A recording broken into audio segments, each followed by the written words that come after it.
Hi guys! Welcome back sa channel ko. At ako nga pala si Gianna Vlogs. At ang video ko ngayon guys ay magluluto po ako ng masarap na bulalo. Kaya tara, samahan ninyo ako sa aking pagluluto ngayon. At ituturo ko sa inyo kung paano ako magluto ng masarap na bulalo. Kaya bagay ito ngayon guys kasi sobrang lamig na ngayon. Kaya ito naman ang aking naisip na lulutuin ngayon. Kaya tara guys. At ito ang mga ingredients sa ating bulalo.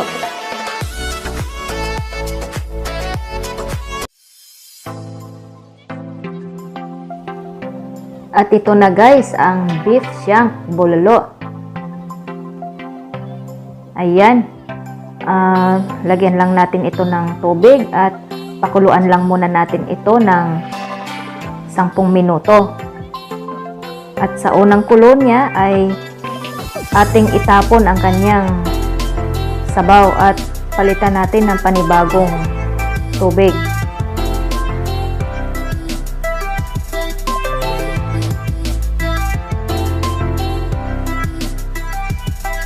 At pakuluan lang natin ito ng 10 minuto.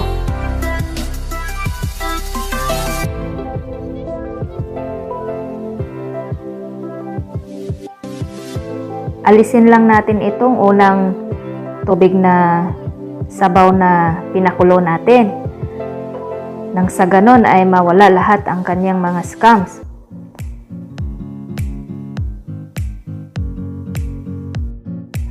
At tanggalin na natin itong unang pinagpakuluan at palitan na natin ng panibago. Ayan, hugasan natin ulit guys at nang mawala lahat ang scums na natitira pa. Nang sa ganon, mamaya sa pangalawang sabaw niya ay malinis.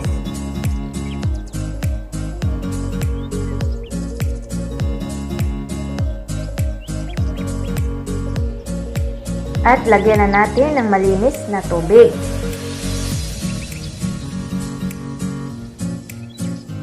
At isa lang na natin ito.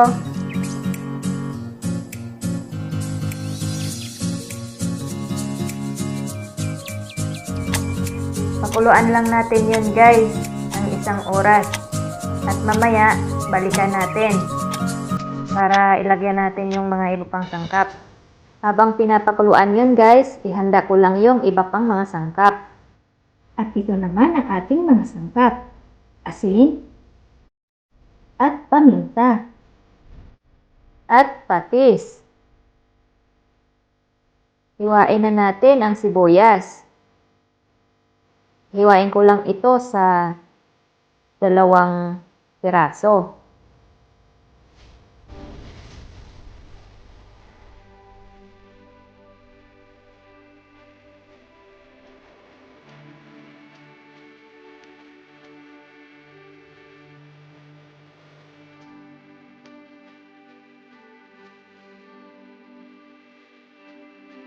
At sili. Pero optional lang ito guys. At maglagay din ako ng patatas.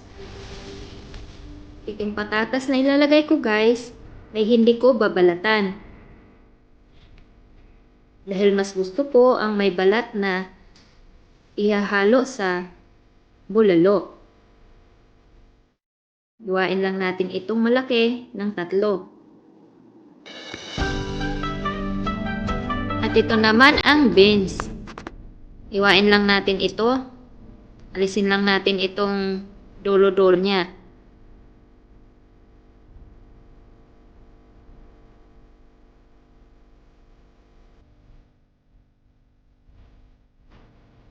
At ito naman ang repolyo. Iwain lang natin ito ng malalaki.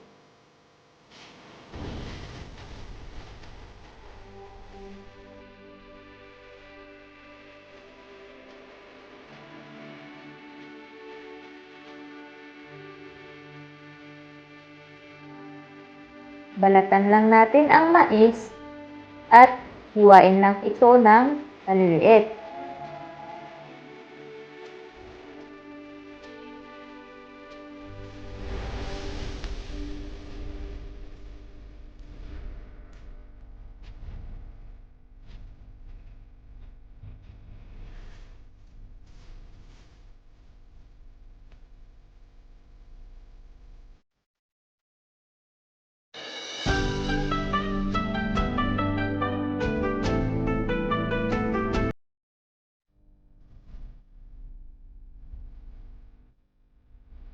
At ayan, maglagay din tayo ng dahon ng sibuyas.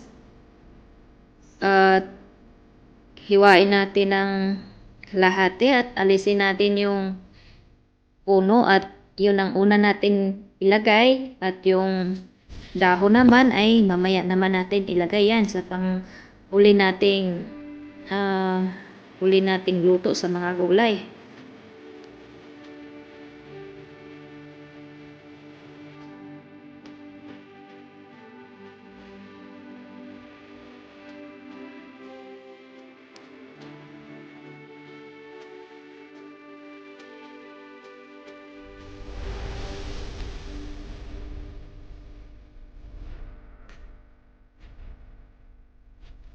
Hiwalay lang natin ang dahon ng sibuyas at ito ay ilagay natin sa huli nating ilalagay ng mga dahon.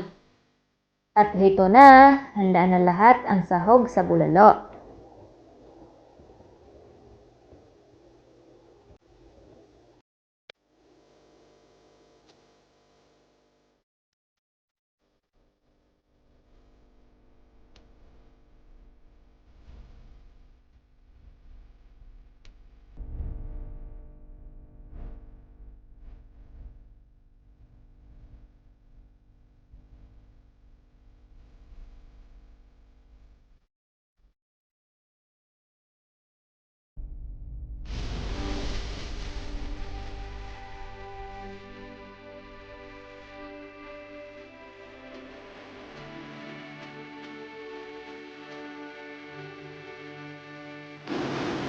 At silipin na natin ang ating pinalambot na bulalo.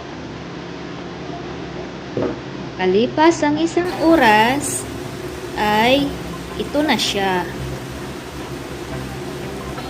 Ilagay lang muna natin ang asin at paminta at sibuyas.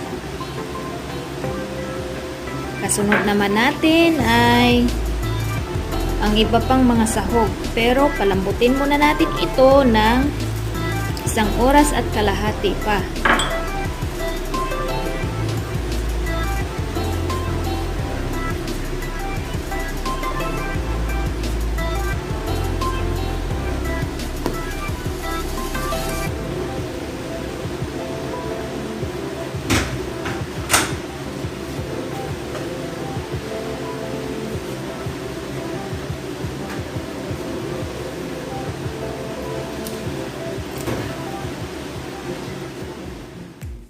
Pakuluan lang natin ulit ng 1 oras at kalahati.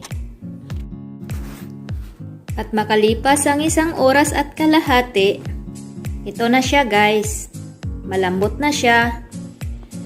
At una muna nating ilagay ay ang mais. Kasunod naman ang patatas. At lutuin lang natin ito ng kalahating oras. Bago natin isunod, ilagay ay ang mga dahon.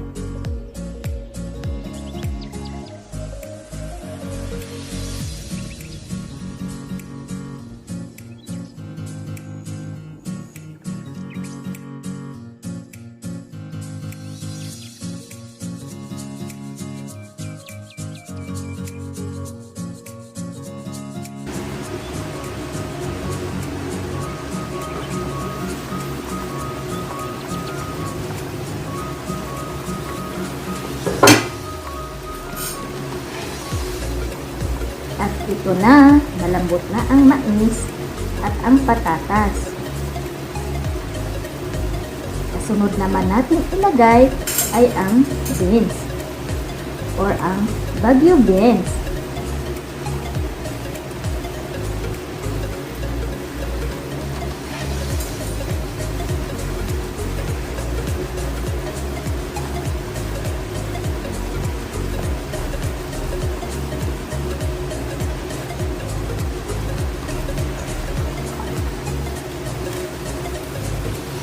Pagsama-samahin lang natin ilagay ito hanggang sa maluto siya lahat.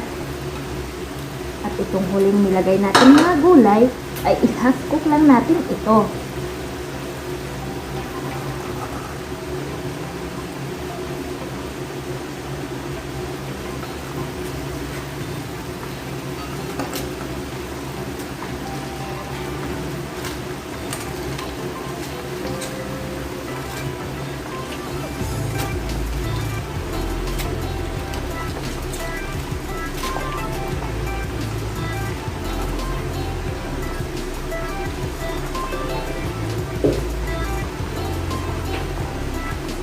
Maglagay din ako ng sili, pero itong sili ay optional lang ito guys.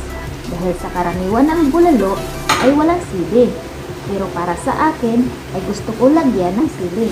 At ito'y masarap.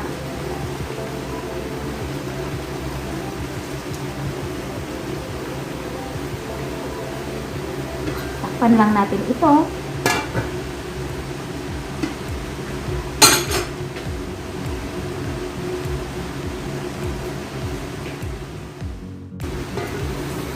Ayan na guys, luto na. Ang bango. Naaamoy ko na siya guys. At ang sarap. Wow. Mapaparami na naman ang kain ko nito. Ayan. Ready na siya. Alisin lang muna natin itong mga gulay. At nang makuha natin sa ilalim yung laman ng bulalo. Ayan.